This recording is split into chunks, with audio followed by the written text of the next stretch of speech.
हाँ जी, ये मामला शुरू होता है 8 तारीख की यानी कल की अर्ली मॉर्निंग आवर्स से जिसमें अलग-अलग सेम ही जगह पर 2 अलग-अलग ट्रक ड्राइवर्स के साथ एक इंसिडेंट हुआ। रॉबरी और उन्हें इंजरी हुई है।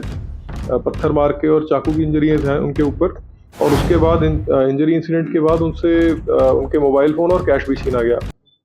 तो इस इन्फॉर्मेशन के बाद हमने एफआईआर इमीडिएटली रजिस्टर करी, इन्वेस्टिगेशन शुरू की और सीसीटीवी फुटेज और इंटेलिजेंस के आधार पर ये पाया गया कि इसमें 4 मेन अक्यूज़ थे जिन्होंने इस वारदात को अंजाम दिया था और इसके बाद बीती रात को जो हमारी नाइट पेट्रोलिंग थी, उसमें हमें इन्फॉर्मेशन आई कि ये अक्यूज़ जो हैं, ये रेलवे फाटक जो हमारा किराड़ी नगर थाने का एरिया लगता है, उसके पास आएँगे और इनके पास हथियार होने की भी संभावना है।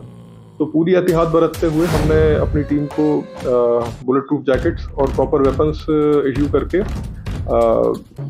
जो इन्फॉर्मेशन है उसको वर्कआउट करने भेजा और फॉर्चुनेटली इन तीनों से हमारी पुलिस टीम का जो है एनकाउंटर हुआ, सामना हुआ। इन्होंने पुलिस टीम को देखते ही हमारे ऊपर फायरिंग किया, जवाबी कार्रवाई हमने भी की। इनका जो फायर किया गया एक बुलेट था वो हमारे एसआई योगेंद्र की बुलेट प्रूफ जैकेट पे लगा। भगवान का शुक्र है उनकी जान बची, वो सेफ हैं। और जवाबी कार्रवाई में हमारे एसआई योगेंद्र ने और कांस्टेबल सनी ने फायर किया, जो कि इनकी जो 2 अक्यूज हैं राजेश और ऋषभ, इनके पैर के ऊपर इंजरी आई है। पोस्ट एनकाउंटर तो सभी पार्टीज को इमीडिएटली हम संजय गांधी हॉस्पिटल ले गए, जहाँ से जो ये अक्यूज हैं राजेश एंड दूसरे खुर्शीद, इनको सफदरजंग हॉस्पिटल रेफर कर दिया गया है। मौके से इमीडिएटली हमें इनके पास से 2 कंट्रीमेड पिस्टल्स और 4 स्पेंट राउंड बरामद हुए थे एंड सब्सिक्वेंटली हॉस्पिटल से 2 लाइव राउंड्स भी बरामद हुए थे। एक और इसमें अक्यूज है, एब्सकॉन्डिंग है, उनकी तलाश जारी है और जैसे ही बाकी जो इन्होंने रॉब्ड सामान है उसकी भी रिकवरी इफेक्ट में लाई जाएगी और आपको इन्फॉर्म किया जाएगा। प्रोफाइल क्या है? प्रोफाइल देखिए, इनका कोई एज बहुत ज़्यादा नहीं है, लोकल ही रहने वाले हैं। प्रेमनगर और हमारा जो नांगलोई में अमर कॉलोनी लगता है वहाँ के रहने वाले हैं। 8-8, 10-10 केसेस हैं सबके ऊपर। कुछ हमारे एरिया के हैं, कुछ रनौला थाने के हैं, कुछ रोहिणी डिस्ट्रिक्ट के हैं।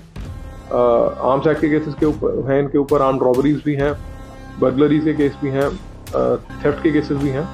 तो ठीक ठाक क्रिमिनल बैकग्राउंड है और हम वेरीफाई कर रहे हैं। एक इनमें से one of the accused Rajesh जो है वो एक डिक्लेयर्ड बैड कैरेक्टर भी है, क्रिमिनल। जी, इनका मोडस ऑपरेंडी बड़ा इंटरेस्टिंग था और कहीं डेंजरस था। ये पहले अटैक करते थे और उसके बाद जो भी रॉब करने के लिए अवेलेबल सामान है, जैसे मोस्टली लोगों के पास कैश होता है, मोबाइल फ़ोन होता है या कोई और वैल्यूएबल चीज़ हो, उसको रॉब कर लेते थे।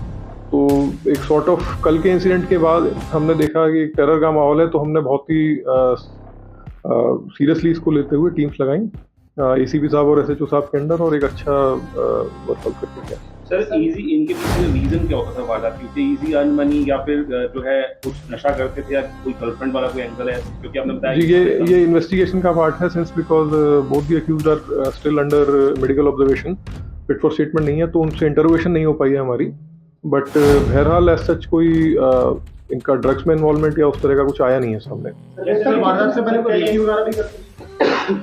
रेकी एज सच नहीं, बट जो इनका मोडस ऑपरेंडी जैसे अर्ली मॉर्निंग वी आवर्स में करने का था,